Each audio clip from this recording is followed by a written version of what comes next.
말에는 능력이 있다고 그랬죠. 여러분들의 그 축복의 말씀이 그들에게 하나님의 은혜와 복이 임하는 것이에요. 그렇게 믿으십니까? 너는 하나님 만드신 가장 훌륭한 피조물이야. 넌 60억 인구 중에 하나밖에 없는 하나님의 귀한 자녀야. 넌 정말 하나님이 가장 사랑하고 엄마 아빠가 가장 사랑하는 자녀야. 이렇게 사랑으로 키워보세요. 그 아이가 아이 꼰대가 나한테 왜 이런디야 이런 소리 하겠어요? 할 것 같아요? 안 할 것 같아요? 예? 너무 당연한 얘기를 해서 중간은 다 피해가고 좌우측에만 계시는 거죠? 예, 하여튼 눈이 마주치면 따가울 것 같으니까 전부 좌우측으로 피해 가셨네요. 예. 2002년 한일 월드컵 여러분 기억나시죠? 제가 그때 송탄의 아파트에서 TV를 보고 있었어요. 이야, 진짜 전 그때 대한민국이 지진나서 뒤집어지는 줄 알았어요. 얼마나 아파트마다 창문 깨지는 소리가 들리는지 놀랐어요. 지금도 눈에 선합니다. 그 2002 한일 월드컵 때였습니다. 날 쳐다보고 이상한 눈으로 쳐다보시는 분들이 혹시 좀 계신 것 같은데 나이 따져본 거예요 지금? 2002년도에 뭐 했나? 예? 예? 기억 안 나시는 분도 덜어 있을 것 같아요. 2002년도에 20년 전 얘기니까요. 그죠? 예. 한국 대 포르투갈전에서 멋진 볼 트래핑 후에 강력한 발리 슛을 날려서 포르투갈의 골문을 뒤흔들었습니다. 그 순간 한국은 포르투갈과의 경기에서 승리가 확정지어졌고 히딩크 감독을 향해 달려가는 한 선수가 있었어요. 히딩크 감독의 품에 안겨서 볼을 비비면서 기쁨을 감추지 못했던 한 선수가 있었습니다. 여러분 누군지 기억나십니까? 네. 박지성 선수는 국가대표에 뽑히긴 했지만 아직 나이가 어리고 경험도 많이 부족했어요. 월드컵 최종 엔트리에 뽑혀야 되겠다고 하는 강박관념으로 인해서 마음이 힘들고 어려웠어요. 그런데 훈련하다가 발목 부상까지 당해서 연습도 못하고 운동장 구석에 쭈그리고 앉아 있었습니다. 이때 히딩크 감독이 통역을 대동하고 찾아와서 한마디를 던졌어요. 무슨 말인지 기억나십니까? 이렇게 얘기했어요. 지성, 넌 정신력이 훌륭해. 그런 정신력이라면 반드시 훌륭한 선수가 될 수 있어. 딱 한마디를 던졌어요. 히딩크 감독의 이 말 한마디는 박지성 선수의 가슴에 불을 지폈습니다. 실망에 빠진 박지성 선수는 용기를 내서 열심히 연습하기 시작했습니다. 그리고 월드컵이 시작되고 포르투갈전에서 멋진 결승골을 넣고 히딩크 감독의 품에 달려갔던 것입니다. 그렇게 세월이 흘러 박지성 선수는 세계 최고의 선수들과 어깨를 나란히 하는 스타가 되었고요.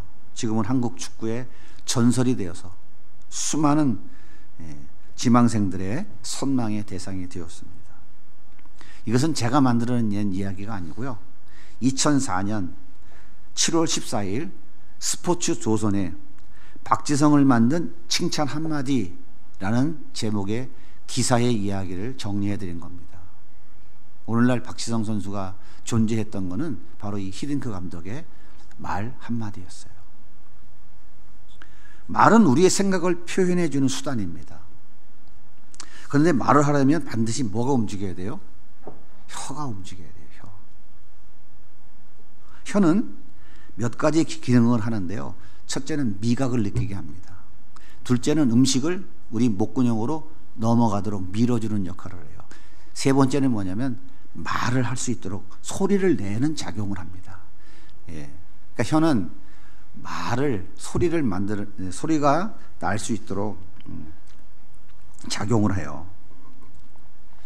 참 중요하죠. 그런데 이 혀의 길이는 평균 한 10cm 정도 된다고 그래요. 그래서 새치혀라고 말하는 거예요. 무게는 사람마다 좀 차이가 있을 거예요. 하지만 평균 혀의 무게는 약 60g 정도 된다고 합니다. 혀는 정말 작죠. 가볍죠. 조그매요. 그런데 이 작은 혀가 뿜어내는 말은 그 위력이 대단합니다. 오늘 본문 3절에 보면 야고보 사도는 이 혀의 위력을 말의 입에 물리는 재갈에 비유하고 있어요. 3절 볼게요. 우리가 말들의 입에 재갈 물리는 것은 우리에게 순종하게 하려고 그 온몸을 제어하는 것이라. 말은 보통 평균 시속으로 시속 한 60에서 70km 정도로 달려요. 빠르죠.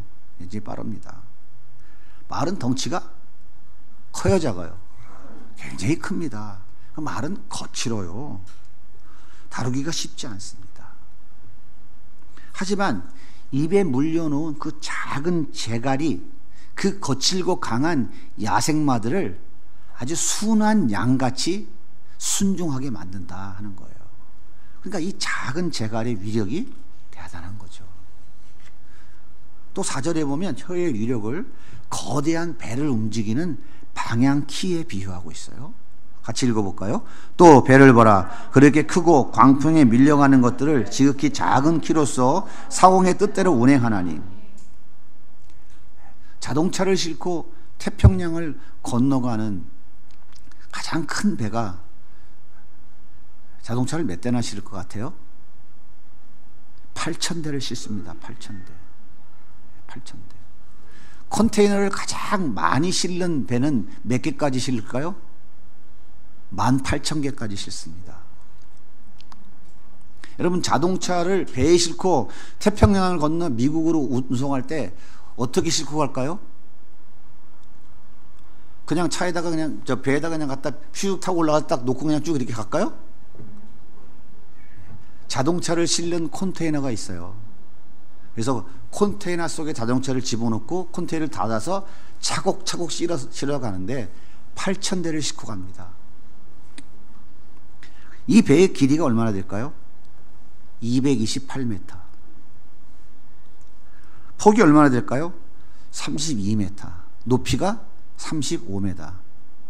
아파트 약 한 17층 정도의 높이입니다. 운동 축구장의 몇 배 정도 될까요? 5배요. 별거 아니죠?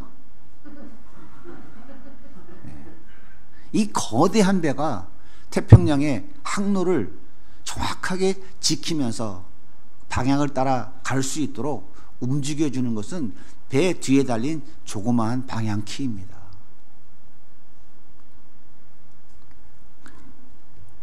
이와 같이 우리 입안의 작은 혀가 만들어내는 말은 거칠고 난폭한 야생마를 길들이는 재갈과 같은 위력을 발휘하고요.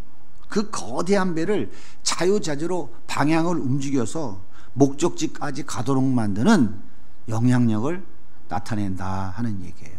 야고보 사도가 이 혀에 대한 비유를 아주 잘한 것 같아요. 또 5절에 보면 산의 모든 나무를 태워버리는 불의 비유를 하고 있어요. 같이 읽을게요. 이와 같이 혀도 작은 지체로 돼 큰 것을 자랑하도다. 보라, 얼마나 작은 불이 얼마나 많은 나무를 태우는가. 불의 발견은 인간의 삶의 질을 완전히 바꿔 놓았어요. 인간은 불 없이 살 수가 없습니다. 하지만 이 좋은 불이라 할지라도 그 작은 담배꽁초 하나가 울창한 숲을 다 태워버리는 거예요. 그래서 불은 잘 사용하면 유익하지만 잘못 사용하면 무서운 재앙으로 바뀌어버리는 거예요. 어떻게 재앙으로 바뀔까요? 6절에 말씀하고 있어요. 시작.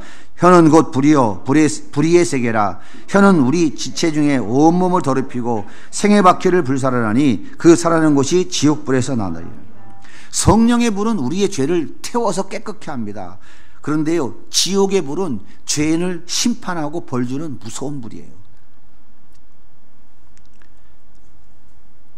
따라서 잘못 사용된 말은 지옥의 불과 같아서 용서하고 사랑하고 섬겨줘야 할 형제들을 정죄하고 판단하고 저주하고 그 사람의 인생을 완전히 불살라서 파괴시켜버리는 지옥의 불, 저주의 불이 된다 하는 얘기예요.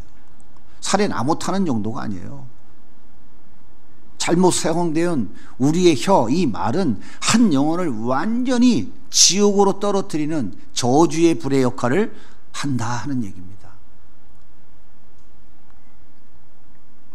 유대인의 씨를 말려버리겠다고 외쳤던 그 히틀러의 말 한마디는 실제 유대인 600만 명을 죽여버렸어요. 그런데 똑같은 말을 가지고 하나님의 복음을 증거했던 베드로는 3,000명, 6,000명이 5,000명이 회개하고 돌아오는 역사가 일어나는 것이죠. 이렇게 말의 영향력은 정말 대단합니다. 정말 위력적이에요. 선한 말은 선한 영향력을 끼치지만 반대로 악한 말은 역시 상상을 초월하는 악한 영향력을 끼친다 하는 것입니다.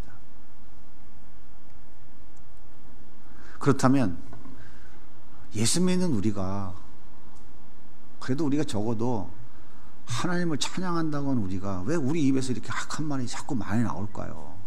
그 이유가 뭘까요? 여러분, 혀가 쏟아내는 말은요,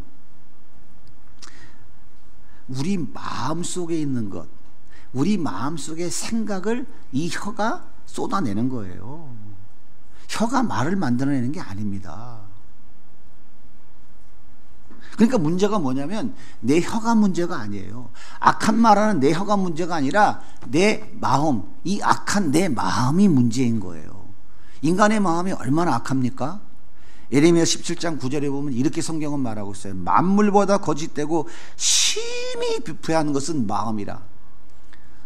누가 능히 이를 알리오마는. 여러분 착합니까? 악합니까?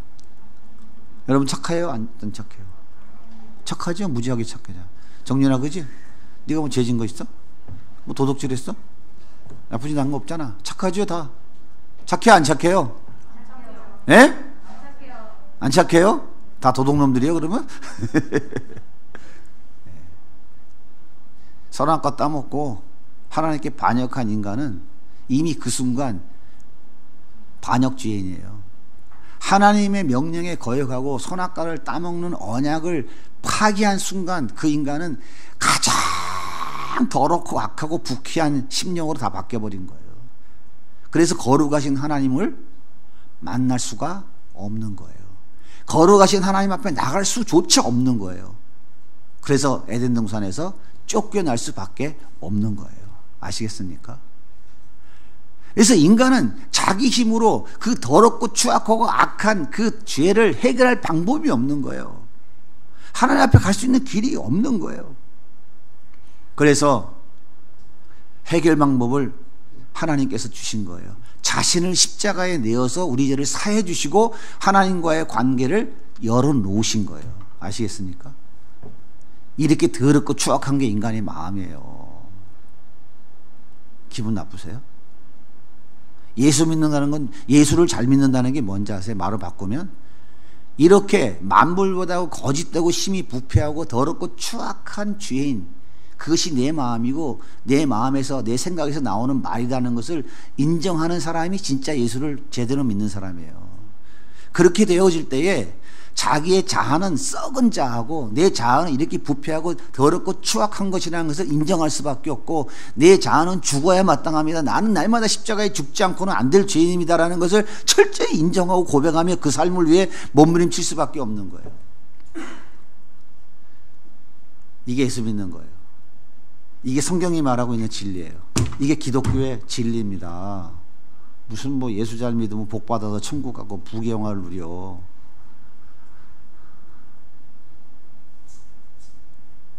성경은 그거 말하고 있지 않아요.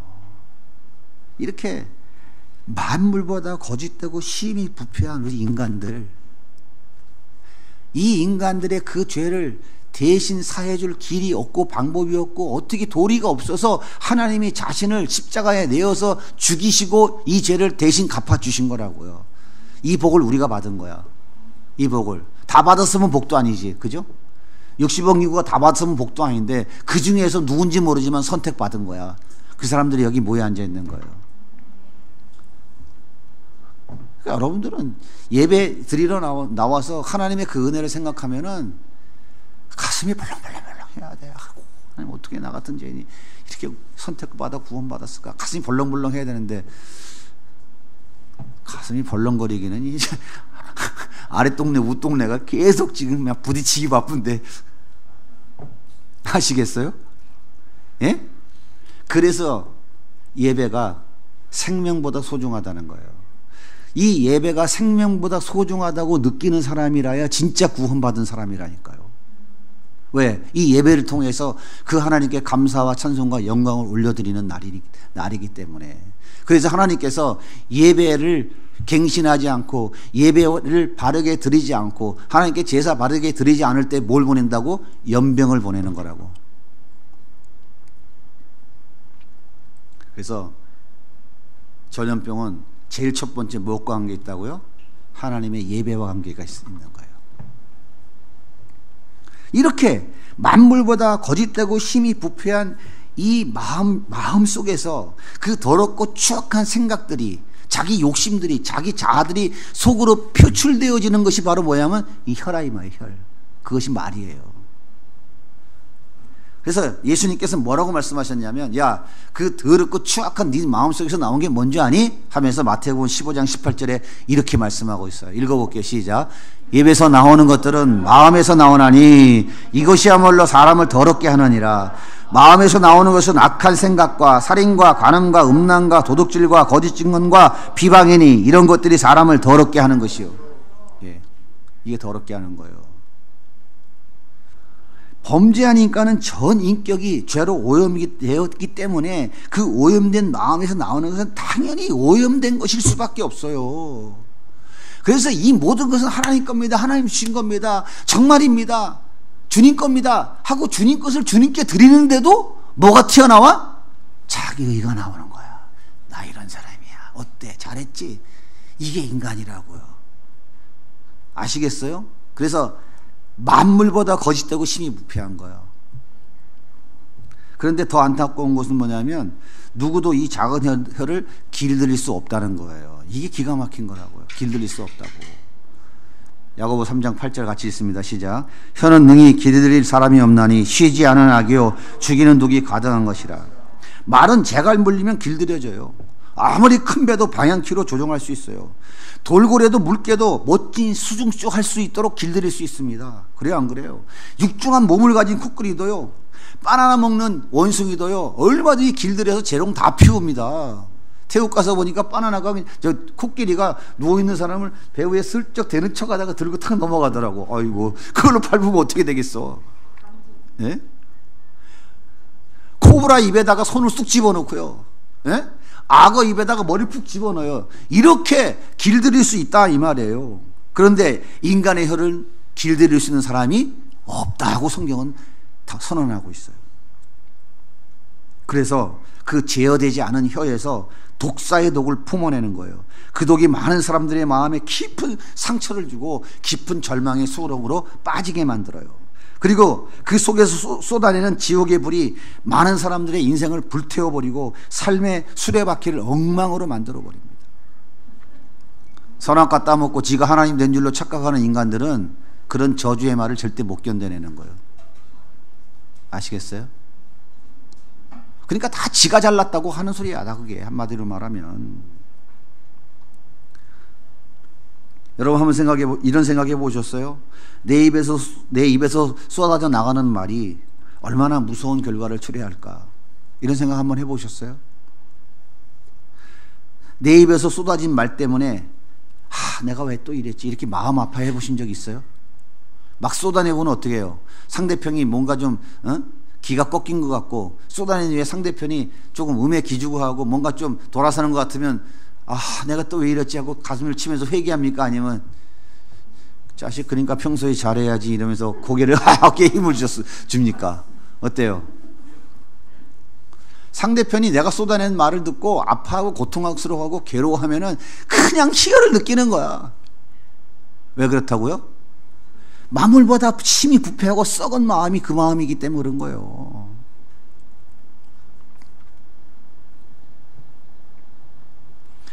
내가 또 실수했네. 어떡하지? 마음속으로 그렇게 다짐하고 또 다짐했는데 나도 모르게 또 실수를 했는데 자신의 실수 때문에 밤잠을 못 자고 밥을 굶어가며 후회하며 괴로워해 보신 적이 혹시 있으신 분 있어요? 없어요? 있어요? 도대체 어떻게 해야 내 입에 혀를 길들일 수 있을까요?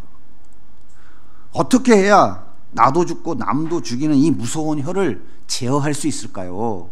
어떻게 해야 축복하고 칭찬하는 하나님 자녀다운 그리스도인다운 내 입을 가질 수 있을까요? 문제가 어디 있다고요? 우리의 마음에 문제가 있다고 그랬죠? 예? 만물보다 거짓되고 심히 부패한 마음 때문에 그랬다고 그랬죠? 그래서 그 마음 속에 살인과 음란과 간음과 도둑질과 거짓증과 비방과 미움, 다툼, 시기, 질투, 이 더러운 모든 것이 다 나온다고 그랬죠. 그러면 이 거짓되고 부패한 마음을 바꾸면 되잖아요. 바꾸면. 어떻게 바꾸면 돼요? 누구의 마음으로 바꾸면 돼요? 예수님의 마음으로 바꾸면 돼요. 예수님의 마음으로. 일단 해결 방법은 성경에 있어요. 예수님의 마음으로 된다. 자, 빌립보 2장 5절입니다. 시작. 너희 안에 이 마음을 품으라. 곧 그리스도 예수의 마음이니 그는 근본 하나님의 본체시나 하나님과 동등됨을 취할 것으로 여기지 아니하시고 오히려 자기를 비워 종의 형체를 가지사 사람들과 같이 되셨고 사람의 모양으로 나타나사 자기를 낮추시고 죽기까지 복종하셨으니 곧 십자가에 죽으심이라. 예수님은 성부 하나님과 영광과 권세와 능력이 동등하신 분이십니다. 예수님은 창조주이시고 만왕의 왕이시죠. 그런데 하나님의 뜻을 이루기 위해서 창조주가 피조물 되셨어요. 그리고 범죄한 인간만이 맛봐야 되는 그 죽음의 자리까지 내려가셨어요. 예수님은 자신의 모든 것을 다 버리셨습니다. 바로 자신의 모든 것을 버리신 예수님의 이 마음을 가질 때 우리의 입은 변화되기 시작한다 이 말이에요. 왜 우리 입에서 살인, 간음, 음란, 도둑질, 거짓증언, 비방이 더러운 것들이 쏟아나온다고요? 왜 쏟아져 나와 이런 것들이? 왜 살인, 음란, 간음, 폭력, 악한 말, 거짓말, 사기치고 미움, 다툼, 시기, 질투, 저 영혼을 죽이려고 하는 이 독사의 독을 왜 뿜어낸다고요? 이유가 뭐죠? 이유가 뭐예요? 자기가 높아지려고, 자기가 인정받으려고 내 힘을 쌓고 또 쌓아서 더 높아지고 더 높아지려고 내 입에서 그런 독사의 말이, 독사의 독이 쏟아져 나오는 거예요. 저 인간 죽여야 내가 올랐을 거 아닙니까?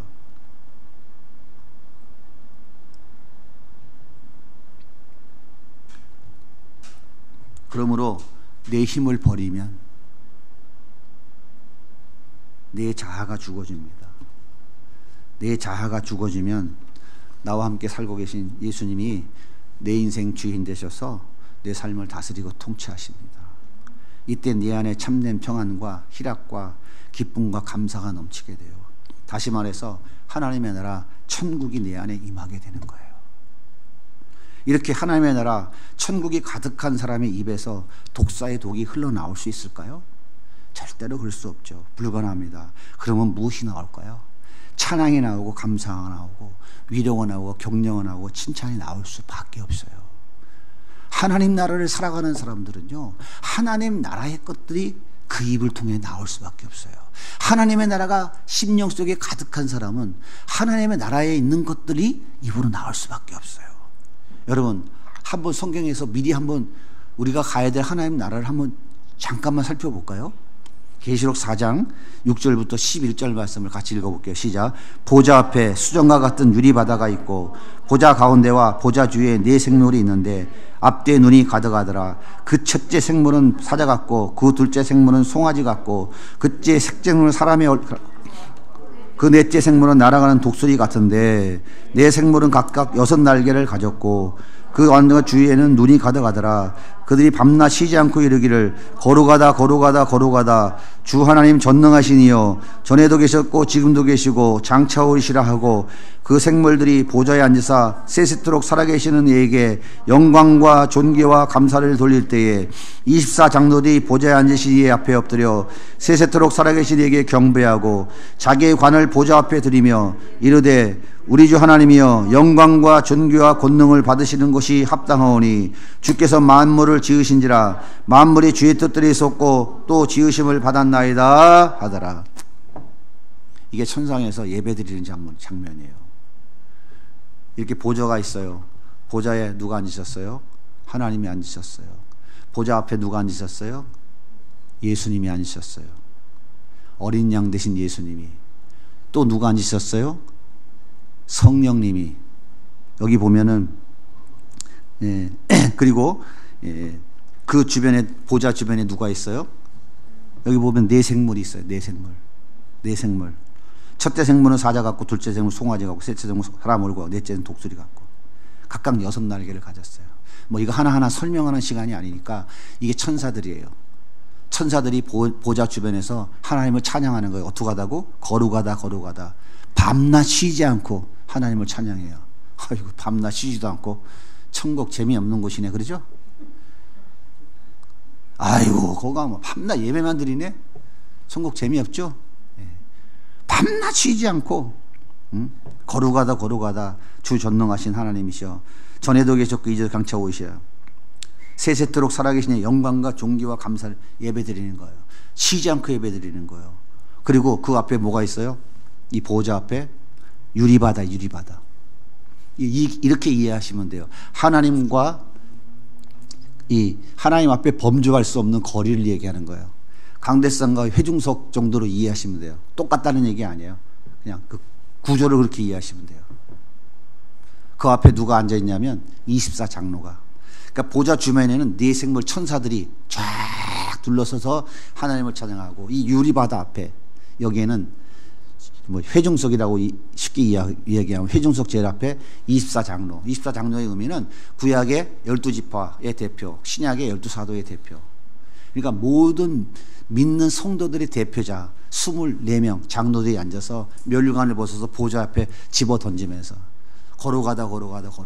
그 뒤에 허다한 구원받은 하나님의 백성들이, 그 뒤에 허다한 천사들이, 그 뒤에 온 만물이 계시록에 보면 자세히 나와 있어요. 세세무궁토록 찬양받으시옵소서. 감사와 찬송과 영광을 주님께 올려드립니다. 이게 하나님의 나라의 모습인 거예요. 이 하나님의 나라가 가득한 사람 입에서 미움, 다툼, 시기, 질투, 살인, 원망, 도덕 이런 게 나오겠어요? 도둑질 이런 게? 이해가 되십니까? 안 가봐서 모르겠죠? 예? 안 가봐서 모르는 거 뭐 소설 같은 얘기를. 이것이 바로 우리가 앞으로 이 땅의 삶을 마감하고 주님 부르시면 우리보다 앞서간 믿음의 선지들과 함께 만나서 이 하나님을 찬양하는 그 자리에 갈 거예요. 나 같은 죄인을 위해서 십자가에 내 대신 죽어주신 그 예수님이 도대체 어떤 분인가? 내 인간의 범죄한 이성으로 그분을 도저히 알 수가 없는데, 알아봐야 코딱지만큼 눈꼽만치밖에 모르는데, 내가 그분 앞에 가서 그분을 면전에서 대하고 그분과 함께 살면서 그분에 대해서 깊이 알아간다면 상상을 초월할 수 없는 기쁨과 감사와 감격이 나타나지 않겠어요? 물론 뭐 결혼해가지고 결혼하기 전에는 오빠랑 살면 평생 행복할 것 같고 염려 근심 걱정이 없을 것 같아서 눈에 검안경이 딱 껴가지고 결혼했지만, 결혼하고 3개월 되니까 뭐 아이고 이거 내 결혼을 잘한 건가 못한 건가, 이게 도대체 하나님 뜻인가 아닌가 헷갈리고 막 그랬어요? 안 그랬어요? 누굴 쳐다보고 얘기를 해나? 시험 들겠어. 이게 인간인 거야, 인간. 예? 그런데 그 잠깐 좋아하고 사랑해서 자기 일생을 맡기는 결혼도 하는데, 정말 나 같은 이 부패하고 썩어서 영원한 지옥불의 저주바다에 나를 살려주기 위해서 자기를 십자가에 내어줘서 죽여서 나를 살려주신 그분이 정말 나를 얼마나 사랑하는지를 정말 깨닫는다면 아마 손이 짓무르도록 꼭 붙잡고 완행열차 아니라 더 더디 가는 열차를 타고 부산 아니라 어디는 안 가겠어? 별로 반응이 없으시네. 싫으면 간둬요. 이렇게 하나님 나라에 들어간 사람들의 입에서 나오는 소리가 뭡니까? 하나님께 영광과 존귀와 감사를 올려드리는 것, 이거예요. 그러니까 믿음, 소망, 사랑은 항상 있을 것인데 그 중에 제일은 사랑이라고 얘기했잖아요, 바울 사도가. 예? 믿음은 우리 천국 가면 소용없어요. 소망도 천국 가면 없어요. 믿음과 소망이 다 현실로 이루어졌어요. 사랑은 그곳에서 영원히 남는 거예요. 사랑이. 그 사랑만 가득한 그곳에, 죄라고는 흔적조차 없는 그곳에서 얼마나 아름답고 행복한 예수님과 함께 삶을 누리냐 이 말이에요.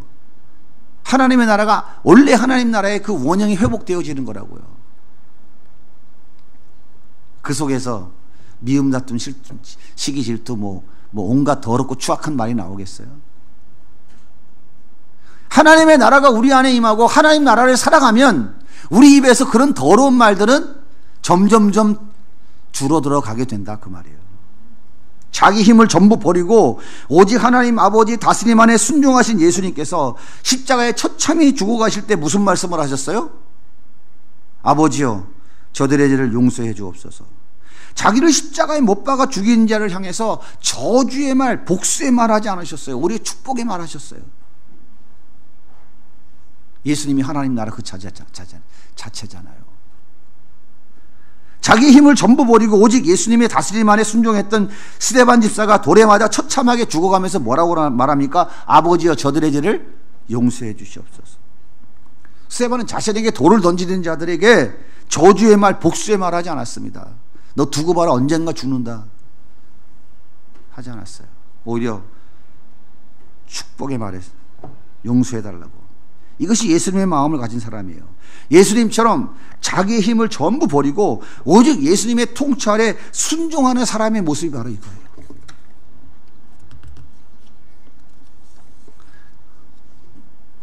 가데스바네에서 40일 동안 가나안 땅 정탐하고 돌아온 12명의 정탐꾼 중에서 10명이 뭐라고 그럽니까? 야, 그 땅은 거인 족속이 살고 있어. 철병거가 가득해. 우리 도저히 점령할 수 없어. 우리는 메뚜기야, 이렇게 말합니다.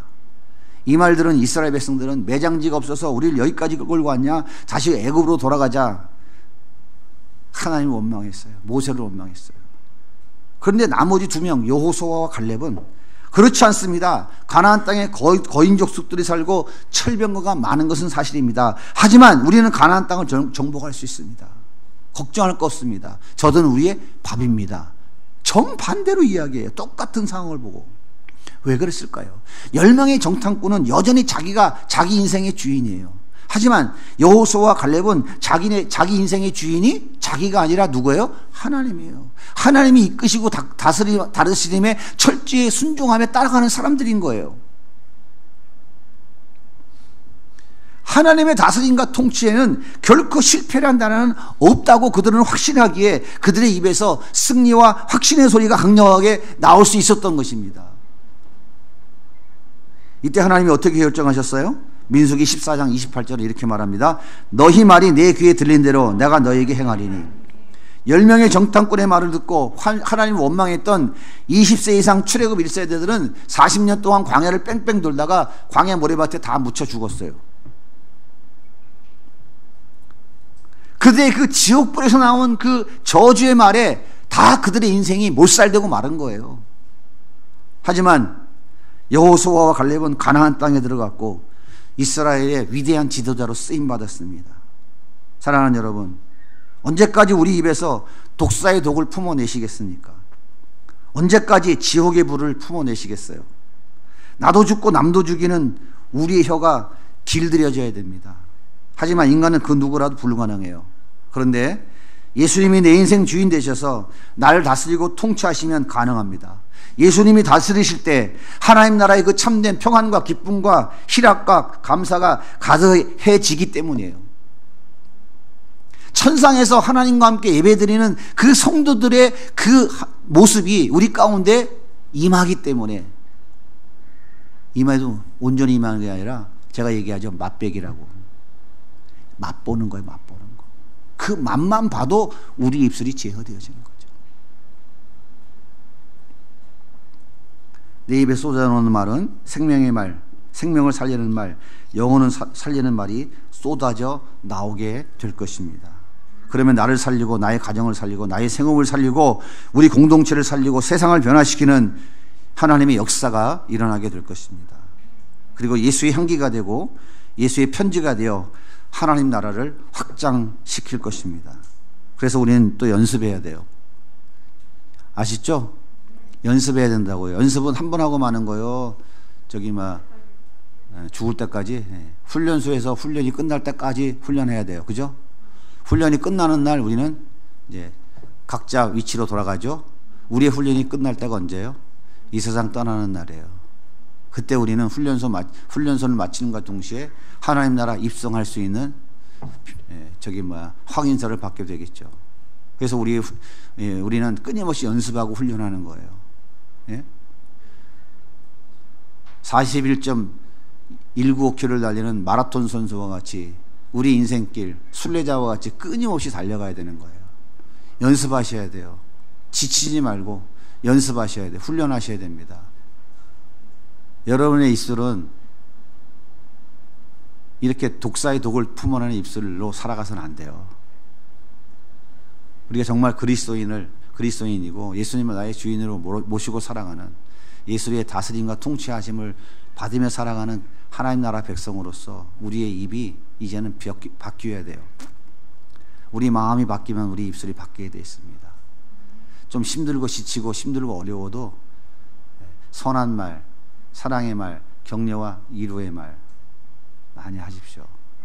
아시겠죠? 가정에서도 마찬가지예요. 아유, 저 인간 저건 도대체 이러지 마시고요.